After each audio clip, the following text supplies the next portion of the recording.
ராம் ராம். வாழ்க வளமுடன். Voice of கான்சி நேயர் அனைவருக்கும் இனிய மாலை வணக்கம். ஒரு காட்டுல ஒரு முனிவர் தபஸ் பண்ணிட்டு இருக்கார். அவர் பேரு ஞான குருன்னு பேர். இது புண்ணியத்தை தேடி நாமெல்லாம் காசிக்கு போறோம், சில பல நல்ல காரியங்கள்லாம் செய்யறோம். அந்த புண்ணியம் எப்படியெல்லாம் கிடைக்கிறது அப்படிங்கிறத ஒரு பதிவு, ஒரு கதை மூலம் ரொம்ப அழகா இருக்கு. இது எல்லாருமே தெரிஞ்சுக்க வேண்டிய அத்தியாவசியமான கதையும் கூட. அந்த ஞான குரு கடுமையான தவம் கண்ணை மூடிண்டு தியானத்துல இருக்கார். அது தியானம் பண்ற இடம்னாலே முக்காவாசி குகை, காடு, அந்த மாதிரி ஏரியா. அந்த பக்கமா 2 காட்டுவாசிகள் நடந்து போயின்னு இருக்கா. அந்த 2 காட்டுவாசிகள்ல ஒருத்தனுக்கு திடீர்னு ஒரு தலை சுத்தல், மயக்கம், ப்ரெஷர் இருந்திருக்கும் போல இருக்கு, மயக்கம் ஆயிடுச்சு.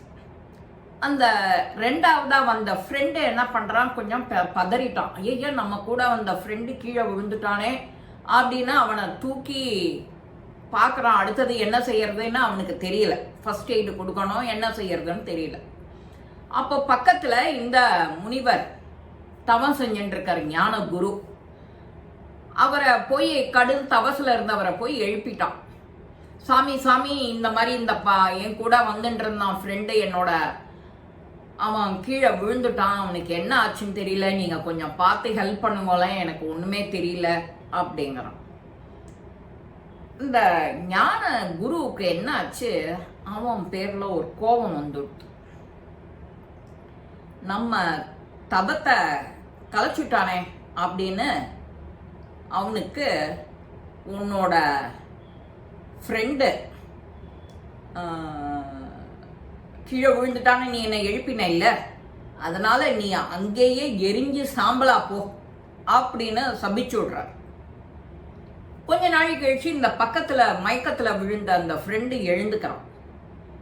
அப்போ அந்த எழுந்துக்கும் போது அந்த முனிவர் கிட்ட, என்னோட ஃப்ரெண்டு எனக்காக தானே உங்களை அவசரப்பட்டு எழுப்பிட்டான், செய்யறதுக்கு என்னன்னே அவனுக்கு தெரியல, ஒரு ஹெல்ப்புக்காக தான் உங்களை டிஸ்டர்ப் பண்ணிட்டான், பாவம்தான், மன்னிச்சுக்கோங்க, நீங்க அவனை எழுப்பி விட்டுருங்கோ, உங்க சாபத்தை வாபஸ் வாங்கிக்கோங்க அப்படிங்கிற. இது அந்த முனிவருக்கு இன்னும் கொஞ்சம் கோபத்தை உண்டு பண்றது. அப்போ அவருக்கு கொஞ்சம் முதல் தவத்துல இருந்தவனை போய் எழுப்பியாச்சு அந்த முனிவரை. அப்போ அவருக்கு ரொம்ப கோபம் வந்தது. இப்ப கொஞ்சம் 10 நிமிஷம் ஆயிடுத்து, சாந்தம் ஆயிடுத்து கோபம். அவர் சொல்றாரு அந்த இவங்கிட்ட, எனக்கு சாபம் கொடுக்க மட்டும்தான் தெரியும், எனக்கு அது திரும்ப வாங்குறதுக்கு சக்தி இல்லை, அதை இப்பதான் கத்துக்க போறேன் என் குரு கிட்ட அப்படின்னு சொல்லி அனுப்புறேன். யாருக்குமே கோபம் ஆகவே ஆகாது. ரொம்ப முக்கியமா கோபம் கண்ணை மறைக்கும். என்ன பேசுற, என்ன பண்ற, அந்த நேரத்துல எல்லாம் உன் அறிவு கிரிவு எல்லாம் மழுங்கி போயிடும். என்ன செய்யறது, நீ என்னதான் பேசுற, யார்கிட்ட பேசுற, எல்லா நிலையையும் இழந்துடுவோம். அதனால கோபத்தை ரொம்பவே, அதுதான் மனுஷனோட முதல் எதிரிய கோபம்தான். கோபத்தை அடக்கினாலே உடல் ஆரோக்கியம் நிச்சயம் நல்லா இருக்கும். இவர் இந்த மாதிரி என் குரு கிட்ட நான் வாபஸ் வாங்கிக்கணும்னா அவர்கிட்ட போய் கத்துக்கணும்னு சொல்லிட்டு அவர் பாட்டு கிளம்பி போறார். கிளம்பி போறதுக்கு முன்னாடி அவங்கிட்ட சொல்றார், அது வரைக்கும் உன் ஃப்ரெண்டோட சாம்பலை தனியா எடுத்து பத்திரப்படுத்தி வை, நான் அதை கத்துண்டு வந்து திரும்ப உன்னை பாக்குறேன் அப்படிங்கிறார். இவனும் நல்லதுங்கய்யா அப்படின்னு சொல்லிட்டு சரிங்கிறான்.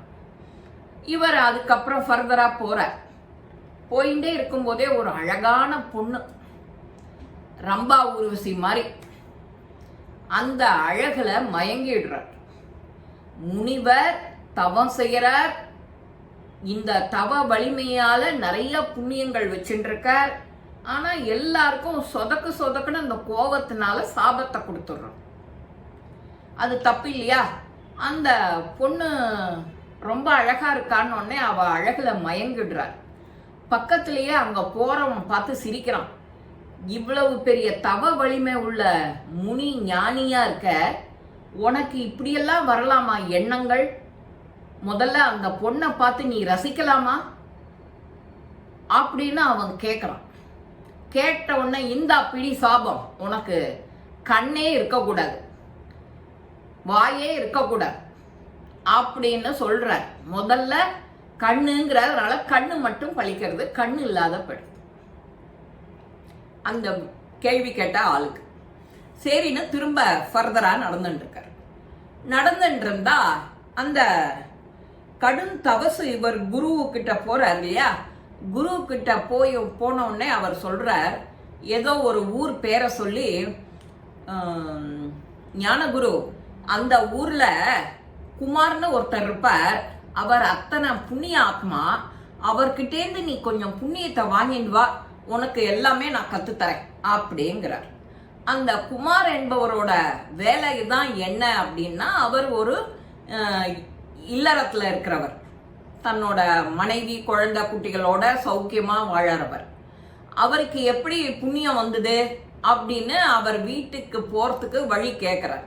அப்போ வழி கேட்கும்போது, அப்போ அந்த அவரோட வீட்டுக்கு போகும்போது அவர் இன்னும் ஒரு இடத்துல இன்னொரு ரம்ப உருவசி மாதிரி இன்னொரு பொண்ணு.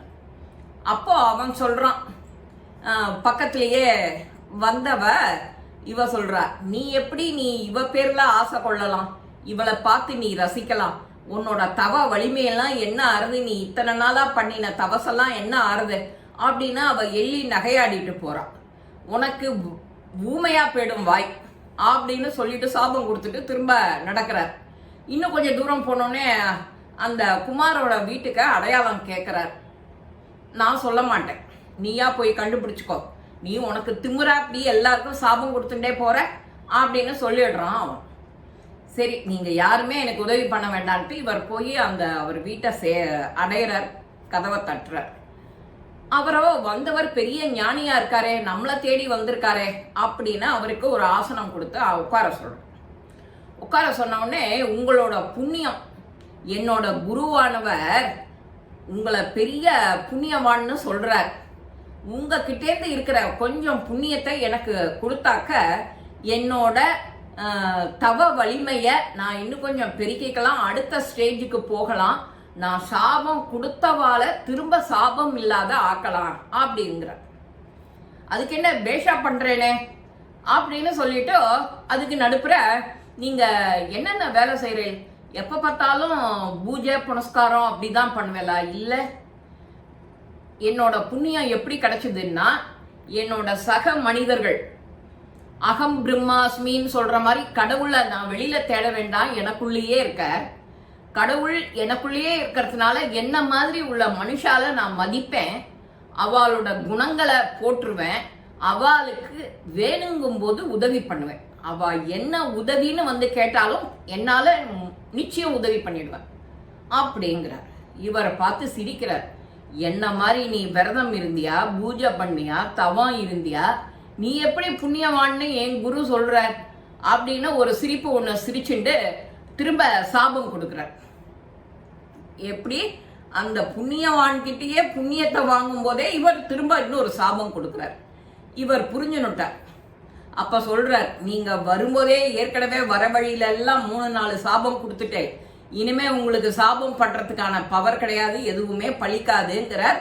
இவர் கண்ணு எதிர்க்கவே அவர் கண்ணு இல்லாத போகணும், வாய் பேசாத போகணும்னு சொன்னது எதுவுமே பழிக்கல. அவர் நன்னா சூப்பரா இருக்கார், சொல்லவும் சொல்றார். திரும்ப அவர் சொன்ன உடனே இவருக்கு கோபம் வருது இந்த ஞான குருக்கு. சரி, அதெல்லாம் போகட்டும், உங்க குரு கிட்ட நீங்களே கேட்டுட்டு வாங்கோ அப்படின்னு சொல்லிவிட்டு அதை அவர் கிளம்புறதுக்கு முன்னாடியே இவர் திரும்ப சொல்றார், இப்பவும் சொல்றேன், என்னோட புண்ணியத்துல பாதிய உங்களுக்கு கொடுத்துடுறேன், நீங்க அந்த புண்ணிய பலன் உங்களுக்கு இருக்கிறதுனால இப்பத்திலேருந்து உங்களுடைய பழைய கணக்கெல்லாம் சால்வ் ஆயிடும், ப்ராப்ளம் எல்லாம் போயிடும், பழைய கணக்கு முடிஞ்சிடும், இப்போ இது புது கணக்கு ஆரம்பிக்கிறதுனால உங்களுடைய தவ வலிமை மேம்படுறதுனால நீ திரும்ப ஆரம்பத்திலேருந்து சாபம் கொடுக்கலாம் அப்படின்னு அவர் சொல்றார். சாபம் கொடுத்த உடனே அவர் என்ன சொல்ற, சாபம் கொடுக்கலான்னு சொல்றார், இப்ப நான் என்னோட புண்ணிய பலத்தை உங்களுக்கு தரேன், அதனால இப்பலேருந்து உங்களது டீஆக்டிவேட் ஆன அந்த சாபம் இப்ப திரும்ப ஆக்டிவேட் ஆயிடும், இப்போ நீங்க நினைச்சாலும் எனக்கு சாபம் கொடுக்கணும்னு நினைச்சாலும் கொடுங்க அப்படின்னு அவர் புண்ணியாத்மா சொன்ன உடனே இவர் வாயடைச்சு போறார். என்ன, நிஜமாவே அவர் அப்போ புண்ணியவன் தான், அப்படின்னு சொல்லிட்டு அவரோட சரணத்துல விழுந்துக்கிண்டு வணங்குறார். வணங்கும் போதே இந்த திரும்ப வர வழியில இருக்கிறவா எல்லாரும் அந்த பழைய நிலைக்கு வந்துடுறா. அந்த ரம்ப ஊர்வசி மாதிரி இருந்தவ, அந்த வேடன், அந்த முன்னாடி கொடுத்த அந்த நெருப்புல விழுந்து சாம்பலா போன்னு சொன்னானே, எல்லாருமே உயிர்ப்பிச்சு வெளியில வரா. அப்போ அந்த குரு கிட்ட போற. குரு கிட்ட போனோடனே, உன்னோட தவ வலிமை எப்படி மேன்மையானது பாத்தியா, நீ அந்த புண்ணியம் வாங்கிட்டு வந்திய, அவர் எப்படி சொன்னாரு, எப்படி இருக்காரு பாத்தியா அப்படின்னு சொல்லிட்டு அவர் காலில் போய் விழற. நீங்க சொல்றதுதான் 100க்கு 100 உண்மை. என்னுடைய சாப விமோச்சனத்துக்கு ஒரு வழி பண்ணிட்டு, சாபம் கொடுக்கும்போது எப்படி கொடுக்குறேனோ அதை அப்படியே வாபஸ் வாங்கிக்கிறதுக்காக திரும்பவும் என்னோட தவ வலிமையை மேம்படுத்துறதுக்காக திரும்ப நான் தவத்துக்கு போறேன் அப்படின்னு சொல்லிட்டு ஒரு குகையை பார்த்து போற. அதுதான் நாம எப்பவுமே கோபம் வரவே கூடாது. மனுஷனுக்கு மிகப்பெரிய துரோகியே அதுதான். கோபத்தை அடக்கி ஆண்டுட்டோம்னு வச்சுக்கோங்களேன், நம்மளுடைய ஹெல்த் நன்னா இருக்கும், நம்மளை சுத்தி இருக்கிறவா ரொம்ப நன்னா இருப்பா, எல்லாருமே நம்மளை பொலைட்டா பாப்பா. நமக்கும் அதே மென்டாலிட்டி எப்போதுமே இருக்கும். கோபமே வேண்டாம். கோபம் இருந்தால், கோபம் இருக்கிற இடத்துல தான் குணம் இருக்கும்னு சொல்லுவா. அந்த கோபம் அவளுக்கு வந்த உடனே அடுத்த செகண்ட் போயிடும், அது அவ்வளவுதான். அந்த குணம், அந்த கோபத்தையும் எடுத்துட்டான்னா அந்த குணம் ரொம்ப ஒசந்தாப்புல இருக்கும். அதுதான் இந்த இதுல சொல்றது. புண்ணியங்கிறது எப்படி போய் நீ காடு மேடு விரதம் இருக்கணும், பூஜை பண்ணணும், உனக்கு தெரிஞ்ச 2 நாமாவை 10 பேர் காதுல விழற மாதிரி சொல்லி அவளுக்கு உதவி பண்ணி கோவிலுக்கு போறது, வயசானவாளுக்கு முடியல, இதை செஞ்சாலே போறோம், அதுதான் புண்ணியங்கிற. இப்போ கலிகாலத்துக்கு இப்ப என்ன வேணும், தவசெல்லாம் முடியாது, வீட்டுல உக்காந்து 5 அடக்கிறதுக்கே முடியாது. அப்போ 5 அடக்கின்னா உனக்கு தவசுக்கெல்லாம் நீ உனக்கு நேரம் ஒதுக்கணும். அதனால நமக்கு புண்ணியங்கிறது என்ன, சிம்பிள், அடுத்த வாளுக்கு உதவி பண்றது. இதுதான் புண்ணிய கணக்கு உன் கூட சேரும். இந்த புண்ணிய கணக்கை உயர்த்திக்கிறது அவ கையில இருக்கு, மனச இருக்கு. கோவத்தை அறவே விட்டுட்டோம்னா ரொம்ப நல்லா இருக்கும். இந்த பதிவு உங்க எல்லாருக்குமே பிடிச்சிருக்கும். லைக் பண்ணுங்க, ஷேர் பண்ணுங்க, பெல் பட்டனை கிளிக் பண்ணுங்க, சப்ஸ்கிரைப் பண்ணுங்க, கமெண்ட்ஸ் பாக்ஸ்ல கமெண்ட்ஸ் போடுங்க. ஸ்ரீ மகாபெரிவா திருவடிகளே சரணம். நல்லதே நடக்கும். ஆனந்தமா இருப்போம் நண்பர்களே. வாழ்க வளமுடன்.